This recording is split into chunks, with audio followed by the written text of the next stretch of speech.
precious bond between parent and child breaks. The adult doesn't always come out on top. A gifted student's own drama has a killer plot. Shakespeare brings out this confession, the power of Shakespeare. A jazz baby won't let anyone stop the music. They called that culture jazz mania. They went insane. And a damaged daughter takes lethal revenge. That kind of abuse is a recipe for disaster. When these deadly women fall out with mom and dad,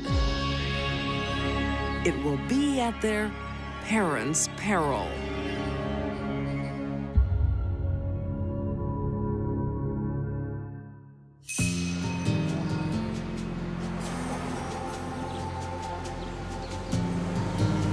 Fort Worth, Texas, 1992. 16-year-old Dorothy Marie Robards is an A student who has the looks as well as the grades. Marie was just this kind of girl that teenage boys always look twice at. Beautiful, long legs, gorgeous brown eyes. And every parent's dream. She was delightful. She didn't talk back. She didn't argue. She just went with the flow. Marie shares a tight bond with her mom. She was very attached to her mother. I don't think you'd say unnaturally so, but more of a sisterly sort of attitude towards her mother. They finished each other's sentences. They would chat through the night. You would have been fine. You would have, you would have looked the nicest. Yeah. Hi, darling. But there's one thing wrong with family life for Marie. Her stepdad, Frank. Did you clean your room like I asked? Marie didn't like Frank initially for just taking away her mother, You aren't my dad. diverting attention from her to Frank. He's a good man. Oh, I can't stand living in this house. When her mother said, I'm gonna stick with Frank and we're gonna make this marriage work, the devastation was enormous for Marie. If you don't divorce him, I'll have to leave. Marie ups the ante You can go to your grandparents' house then. and loses. Frank. Oh! She decides to leave the family home. In Marie's anger, she impulsively left home. But then, as most teenagers do, she changed her mind and wanted to come back. Her rebellion only lasts 1 week. But when she returns, there's no happy homecoming. Her mom and stepdad believe she's better off living with her natural father. She had been basically, she felt, kicked out of her own home, away from her mother, due to this stepfather who she didn't like. Marie's misfortune is a blessing for her real dad, Stephen. He was excited that he was going to have the chance to be a full-time father. Stephen's girlfriend at the time, Sandy Hudgens, remembers how he put his all into making Marie welcome. He filled those shoes, I think, better than I expected. How's your meal? I don't really like beans. He got a job at the post office.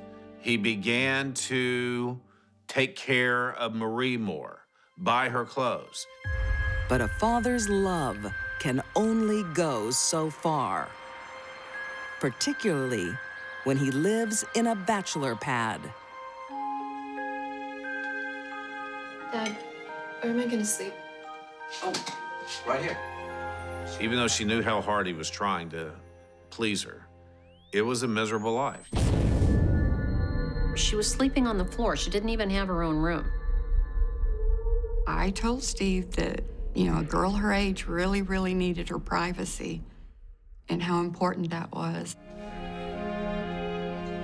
Her dad was trying to get that for her, but Marie wasn't willing to wait. I hate it here. I have to sleep on some roll-up bed. Marie is desperate for her mom. I miss you. One-sided phone calls I overheard Please, Mom. was her constantly begging, Please, and begging you. her mother kept saying no, making her cry, hanging up on her. Marie was dependent on her mother and would do anything to be with her. I just miss her so much.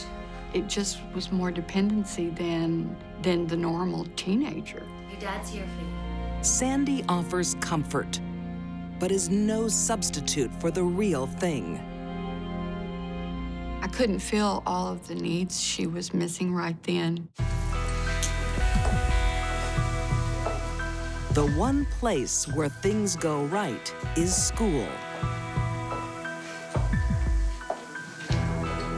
Even though her life was not what she wanted, and though she felt stuck, she still excelled in high school. And so she was an A student, and she was especially an A student in her chemistry class. Now please be careful. Barium is poisonous. The star student is working on an extra special assignment, an experiment in death.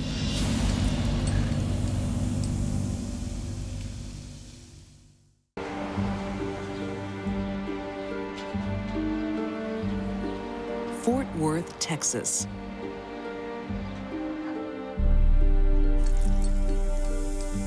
Beautiful, gifted, charming. 16-year-old Marie Robards is a girl with substance. But this star student lacks one thing she wants desperately: I'm gonna go now. her mother's company. Please, I'm begging you, please. She needed her mother. Bye.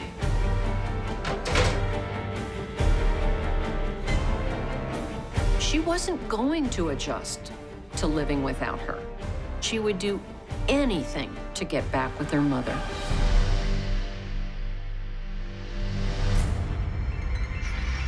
Marie is hatching a plan to get home. One day, without anybody noticing, she took a little barium acetate when she was over by the chemicals, poured it into a napkin, closed up the napkin, and headed home. The A-plus science student will conduct an experiment with the common school laboratory chemical barium acetate, a poison lethal to humans. Marie waits a week until the night of February 18th, 1993, when she convinces her dad to have fast food for dinner. I'm gonna grab a beer. Do you want anything? Water. Sure. Her father, who wasn't much of a cook, goes out and gets Mexican food, and when he comes back, she sprinkles a little bit on one of his tacos or enchiladas. He did tell me it was too salty, but he ate it anyway.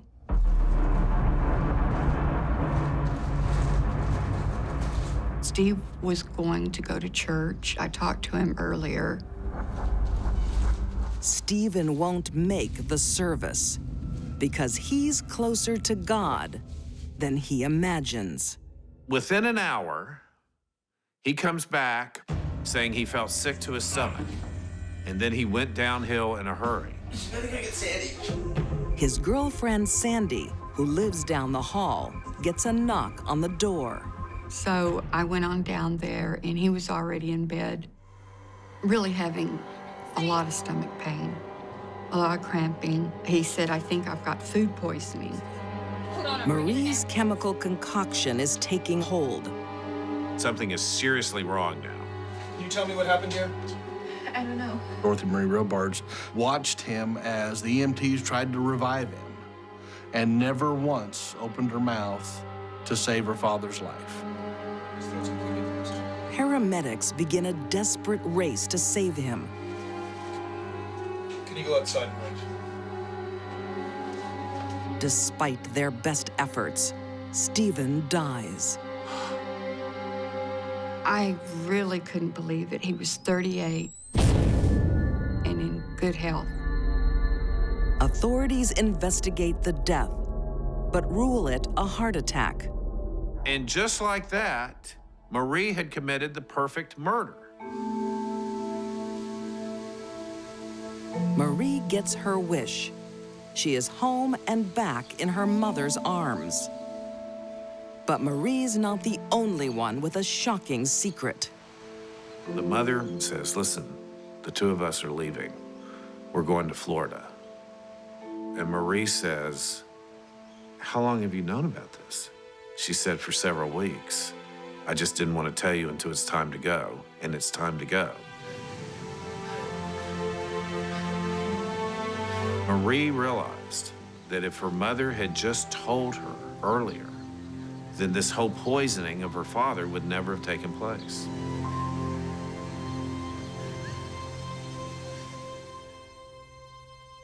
Ended up being all for naught.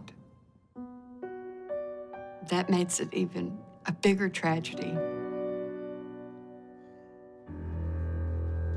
Marie buries her poisonous past in college classes. But 11 months later, the guilt becomes too much to bear. It's the speech from Claudius. Claudius, who murders Hamlet's father. And it's the famous speech about guilt. Will he ever be able to get over the knowledge that he murdered Hamlet's father? She sees Marie breaking down in tears and says, oh my gosh, what's happened? You wrecked your grandparents' car. Marie says, no. Well, you didn't murder someone, did you? Marie says, My father. I poisoned him. Don't be stupid. and out comes the story. Please don't tell anyone. After all this time, Shakespeare brings out this confession, the power of Shakespeare. He was great.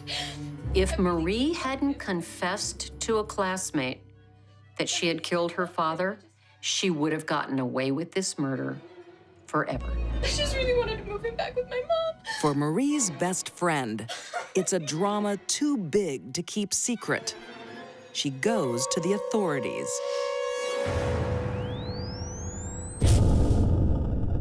When they redid the autopsy, they found the barium levels in Stephen Robards' blood and tissue to be 28 times the lethal amount. Marie is arrested and quickly confesses, but insists she never meant to kill her dad. She just wanted him sick so she could go back to her mom. But the jury doesn't buy it and convicts her of first-degree murder.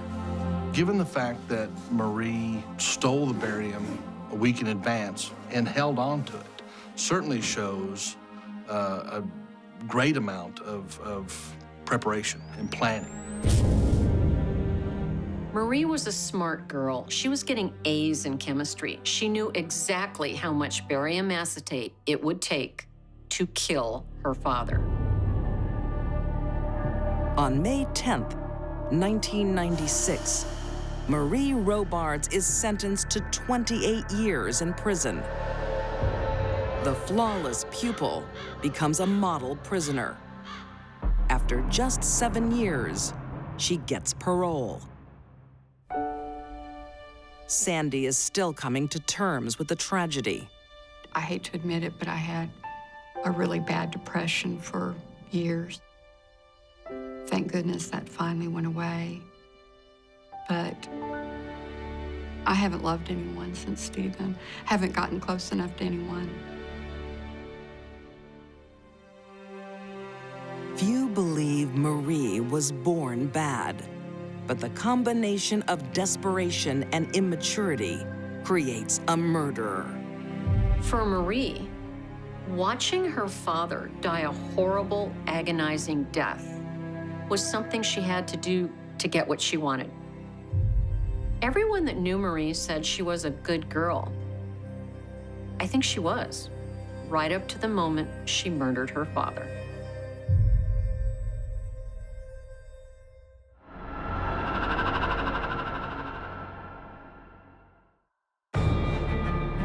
For teens, breaking the rules What Dorothy wanted, Dorothy was going to get. The best night of my life. can be exciting, She was pretty much running wild. dangerous, even deadly. The press blamed this murder on jazz mania. San Francisco, 1925. A new beat is swinging the nation. The provocative and some believe sinful sound of jazz. All the rage in the illegal speakeasies of America under Prohibition. San Francisco has always been a very fun city. In the roaring 20s, it was wild. The jazz lures in 16-year-old Dorothy Ellingson. Dorothy was precocious, and she looked much older than she was. When she was 14, she looked probably 17. When she was 16, she looked 19. Dorothy's grown-up looks are her passport to pleasure. Dorothy started drinking alcohol at the age of 12. It's not surprising that she was drawn into the world of nightclubs and jazz and drinking. It's not only bootleg alcohol that Dorothy thirsts for. She liked men. She liked all kinds of men. Dorothy's philosophy seemed to be, let's dance, let's drink, and let's do some other things.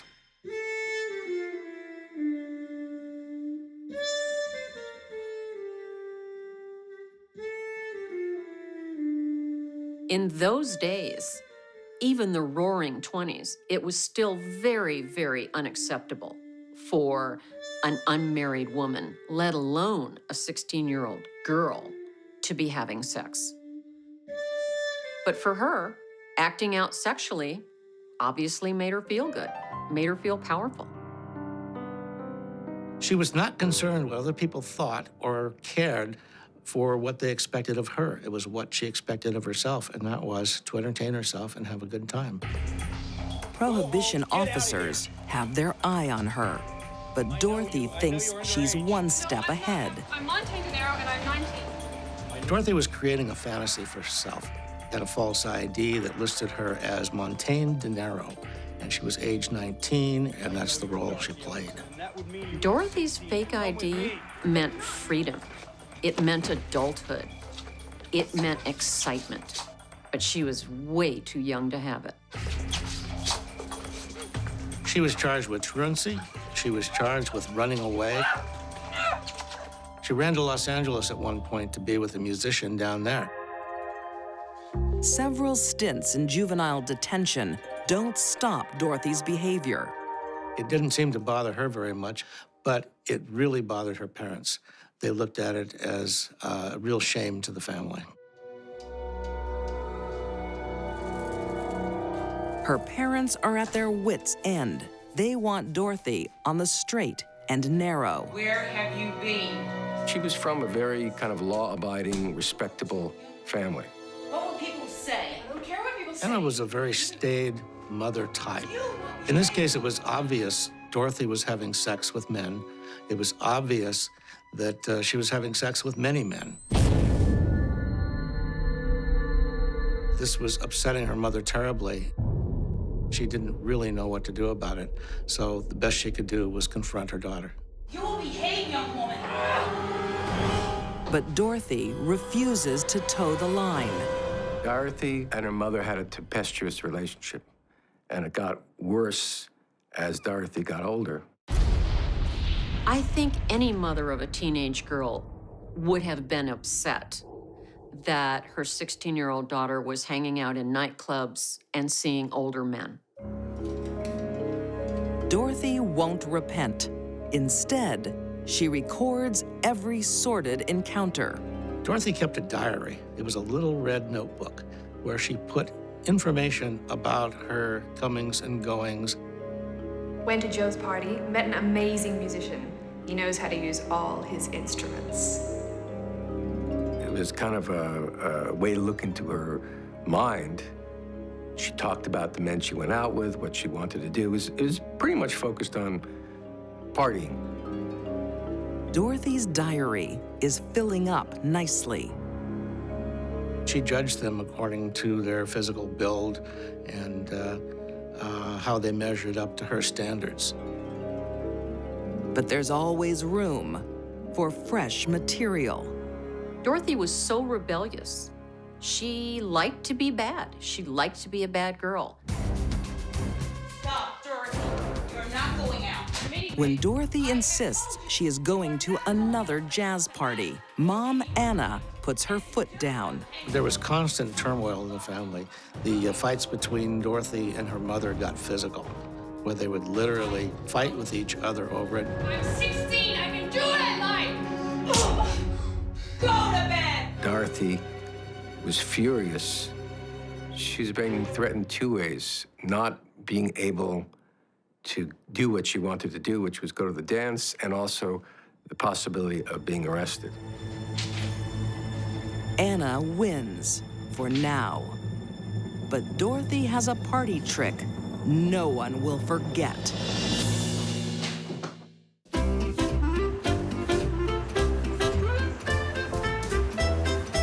San Francisco, 1925. 16-year-old Dorothy Ellingson is a jazz baby with a taste for trouble.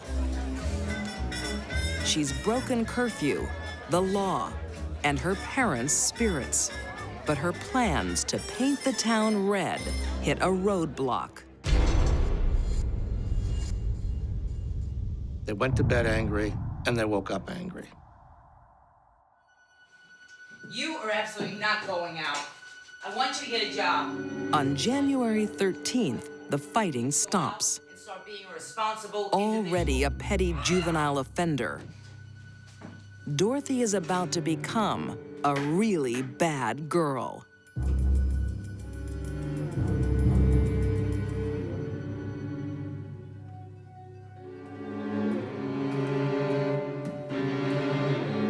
I'm sick of all this fighting. So am I.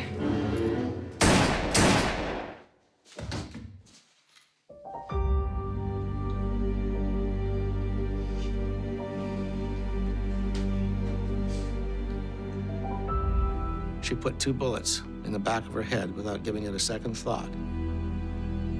Dorothy shot her mother in the back of the head because she didn't want to look her in the eyes as she was killing her. She won the argument.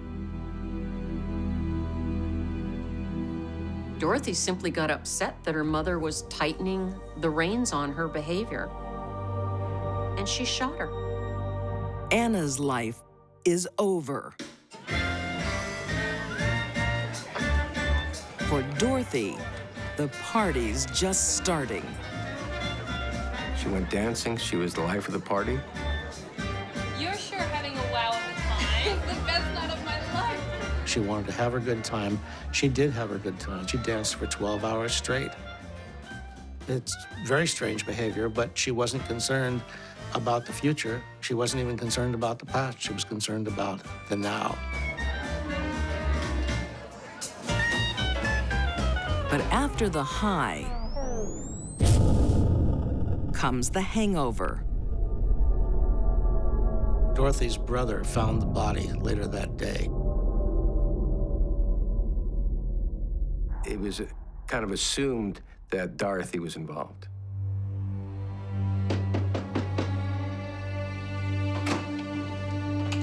Dorothy, you'd better come with us. Dorothy's arrest, just days after the murder, shocks the community. They can't believe a 16-year-old girl is capable of killing her own mom. What Dorothy did, killing her mother, was at that time completely unheard of. That was San Francisco's first case ever of matricide, of someone killing their mother. Even though Dorothy confesses, some authorities doubt her guilt. The coroner actually disputed Dorothy's confession. He said that there was no way that a girl of 16 could ever kill her mother. That was just impossible.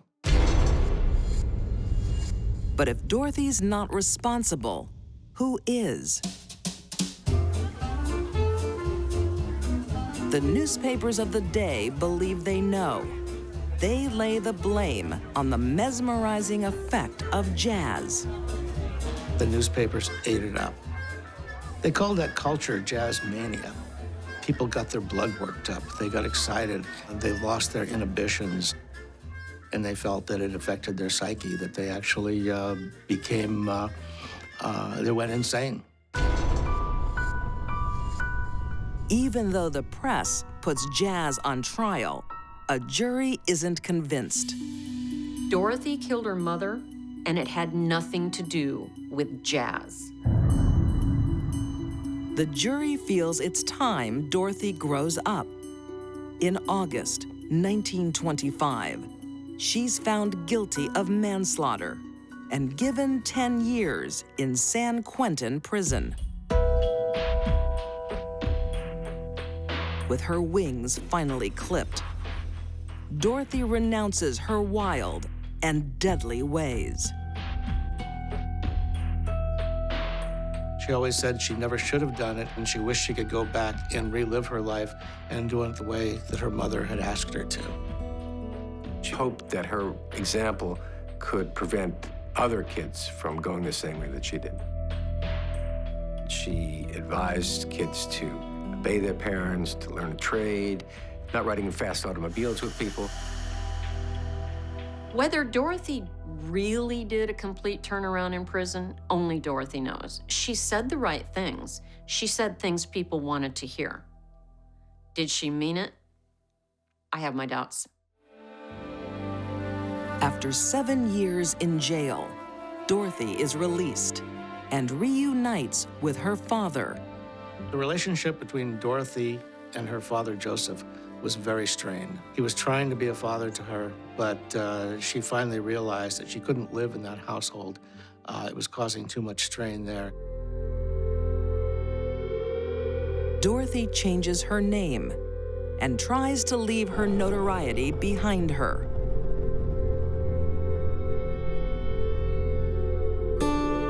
She spent the rest of her life trying to run from who she had been, but she was never quite able to. In 1962, Dorothy's dancing days are over. The jazz baby dies at age 59.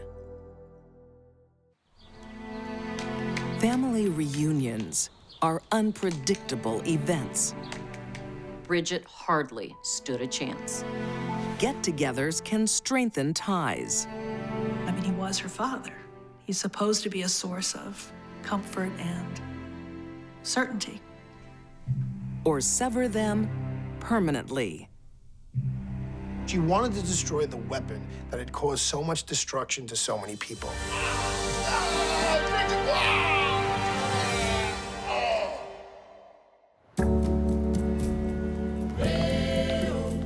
In the 1980s, on Staten Island, New York, Eric Goodridge is a pillar of the West African expat community. A Liberian migrant admired for his business prowess. A good member of the community, an interesting and active participant in the immigrant community. He was almost like a political big shot in his home country. And he was respected in his community. But behind closed doors, there is another Eric. One that his 2 young daughters know intimately. Eric was very skilled at hiding his true nature. The community thought he was a great guy. His family knew different.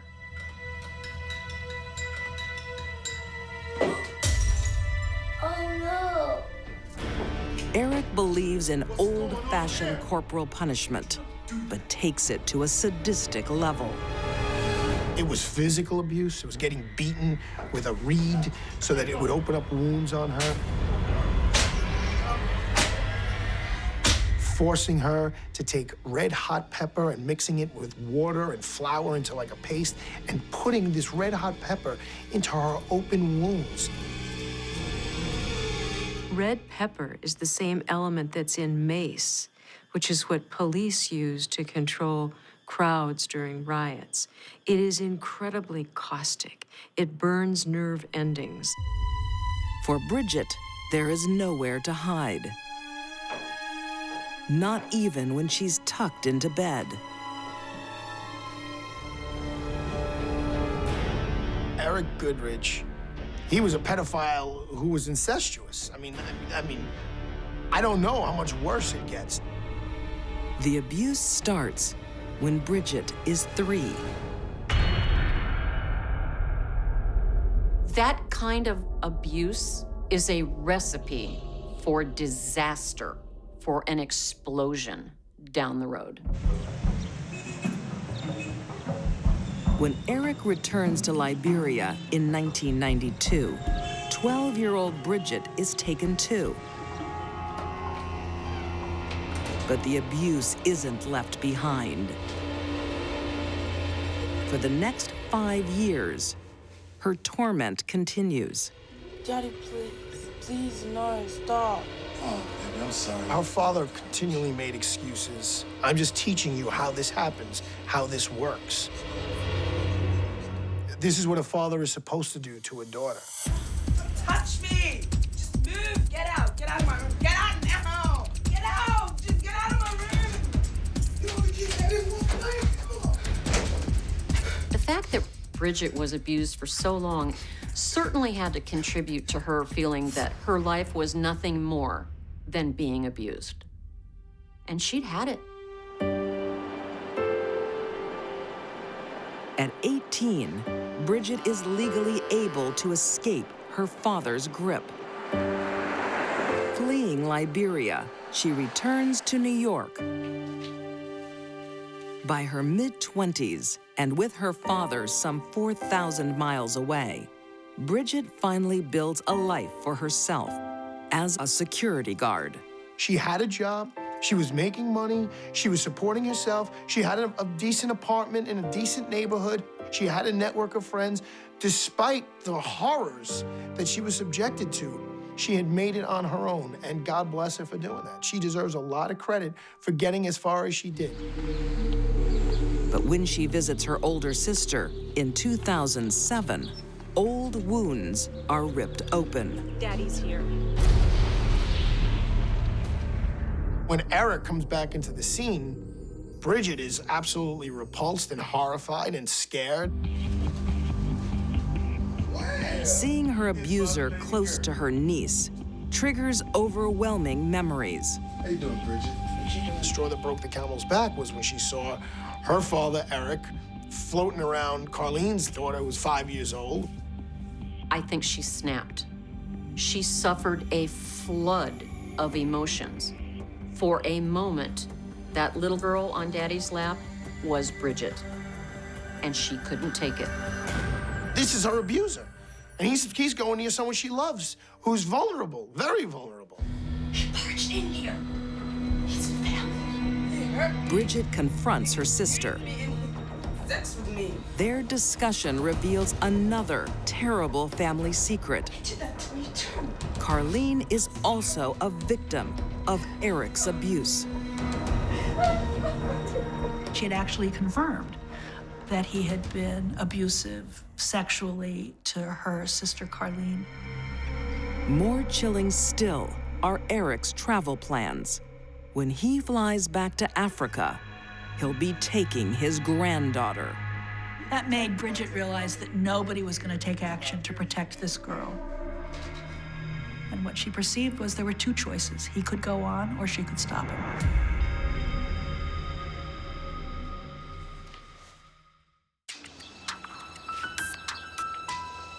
Rockaway, New York, 2007. 26-year-old Bridget Harris survives years of sexual molestation at the hands of her father. Now she fears he's grooming a new victim, his 5-year-old granddaughter. In Bridget's mind, it came to a head between her and her father before anyone else was victimized, and that was her priority. Bridget decides to confront Eric and scours the internet for help. She had prepared some articles regarding the effects of incest and rape, and she wanted to present that to her dad. But Bridget isn't relying on diplomacy alone. She has a backup plan. She'd been contemplating figuring out a way to disable him from perpetrating the same kind of horrible violence he perpetrated on her and her sister. July 28, 2007. Bridget invites her father to her apartment. A one-on-one intervention. She wants him to acknowledge the hurt he's caused. Psychologists and psychiatrists that treat adult survivors of child sex abuse do not recommend that the victim and the abuser sit down for a confrontation without professional guidance. But that's what Bridget tried to do, and it had disastrous consequences. You was that little, how could you remember? Of course I When remember. Eric denies his crimes, Bridget snaps. What? What are you gonna do? When Eric Goodridge denied he ever touched Bridget, it tripped off, it triggered a rage. When children suffer long-standing abuse at the hands of a parent who's supposed to love them, sometimes they fight back. Let go of me, don't touch me! Let go! Let go of me, don't touch me! Oh. Furniture was broken. She used a pepper spray. He's screaming. Using the tools of her trade, a can of mace and handcuffs, Bridget subdues her father.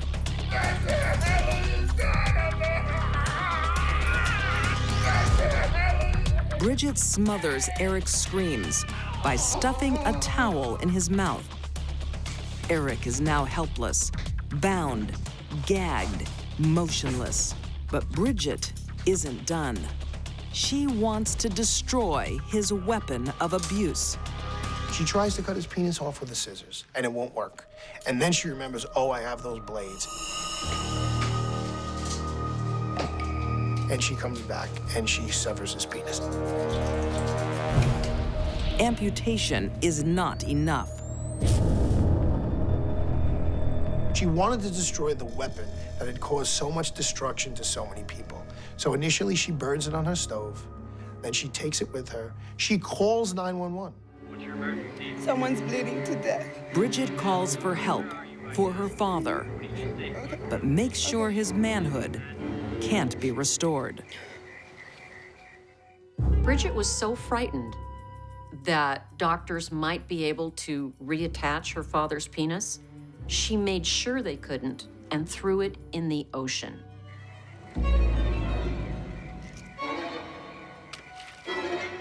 Goodbye, Daddy.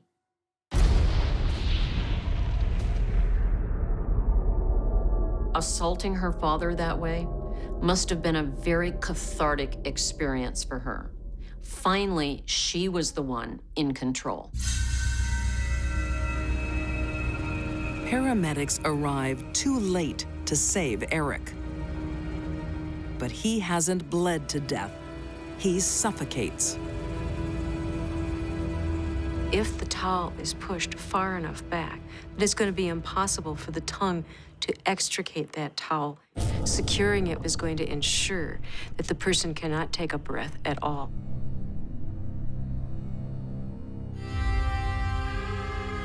Bridget insists she didn't set out to kill her dad, and that her online research proves it. She had gone online and she researched John Bobbitt, who's a very famous case in America of a man who was caught cheating by his wife, and she severed his penis, and it showed that he lived. Cutting off a penis is usually not a lethal wound. There's a large amount of blood loss, but it's not sufficient to cause death. Bridget didn't want her father to die. She wanted him to be sexually helpless.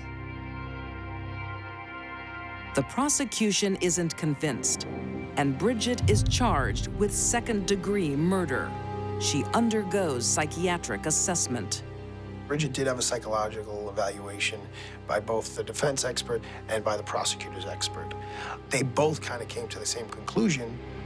That Bridget suffers from PTSD, post-traumatic stress disorder. Oftentimes, people who suffer from post-traumatic stress disorder have flashbacks to the event that caused them the horrible stress in the first place. And these flashbacks can be overwhelming. Bridget's life story touches the jury. On September 30th, 2009, she is convicted of the lesser offense, manslaughter. They didn't follow the law, and instead they followed their sympathy and their empathy. Some of the jurors wrote to the trial judge saying that she had done enough time and she should be released. I told the judge, Judge, you let her out right now, she could come live with me. But the judge is in no mood for mercy. He reprimanded them, and he basically said, you got caught up in a whirlwind of emotion. You showed mercy, I will show none. Bridget Harris receives the maximum sentence, 5 to 15 years in jail. She knows what she did was wrong, and she knows she needed to be punished for what she did. She is eligible for parole in 2012. If Bridget gets good psychotherapy in prison, she may be able to function well when she gets out, but she will always have the memory of what her father did to her. These deadly women brutally severed their family ties. Marie Robards sacrificed one parent to be with the other. Dorothy Ellingson took partying to a lethal level. And Bridget Harris cut ties with Dad to save others. All three had very different reasons for turning on their flesh and blood. But the result was the same. They were their parents' peril.